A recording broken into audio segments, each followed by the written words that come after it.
Welcome to PCWizKid's Answer Back episode number 34. Some more great questions from you guys that I've been getting. Some I try to answer as quickly as possible. Others I find interesting and I post here in this video. One of them is about finding my videos. A lot of you do searches. Sometimes you find what you want, but since I've got so many videos, it's a little bit difficult sometimes. So I created these images here at the top that link to my playlist. So you click on the link of the processor there on the image, and it takes you to that playlist.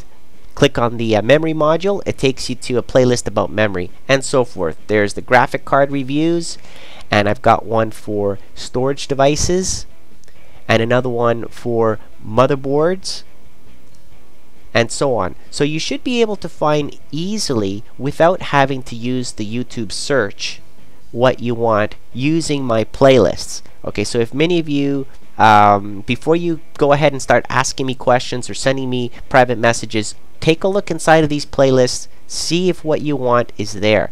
A lot of the stuff that you're asking me, I've already created videos about them. Okay, so I can't reply to those because I already made videos and there's just too many questions. I can't get back to everybody. So I try to organize things neatly so that way you guys can find what you need, and hopefully through that you'll be able to find your answers. Okay, so I hope you guys use these playlists. Even the orange playlist button there has additional playlists that you can search. Another question I've been getting is about a RAID 0 hard drive configuration compared to one solid state drive. Which one is faster? Okay, and basically if you look at the HD Tune Pro setup that I've got here, I've got two hard drives, 640 gig in RAID 0.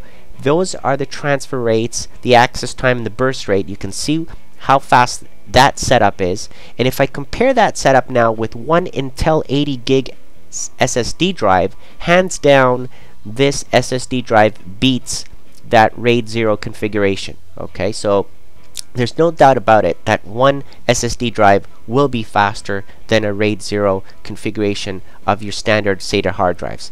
Now, looking at another question here about setting up your CPU cooler, which orientation should you face it? You know, facing left to right or north to south, right? When you set it up, well, you got to look at your case, look at the airflow that has been set up already. So the ventilation, the fans. Obviously, I prefer the left to right approach, so east to west, you know, the fan going out the back. That's my preferred setup, as opposed to the large fan at the top that sucks air out. Okay, so that's my opinion. Question 4 is about installing and mixing memory modules. Can you do that? Well, it depends on your motherboard, but really it's recommended that you use the same capacity, brand, and speed. Okay, you can look at your motherboard specs, go online, go to the motherboard website, read up on it. It tells you in the manual what memory configurations it supports. In most cases, yes, you can mix a 2 GB module and a 4 gig. Okay, if you're using certain types of new systems, maybe you can't. Okay, you got to check that. Question 5 is about games for the Mac. The Windows games are obviously better than the Mac games, but do they exist? Well, there are a lot of games for the Mac, but obviously not every single game that exists for Windows exists for the Mac. Now, question 6 is, what do I want for Christmas? Well, you guys saw in my previous videos I'm a Star Wars fan, so anything Star Wars is what I would ask for Christmas. Okay, any figures, games, stuff like that, that's all cool to me. So there you go. Questions answered. Hope you enjoyed this video, and Merry Christmas.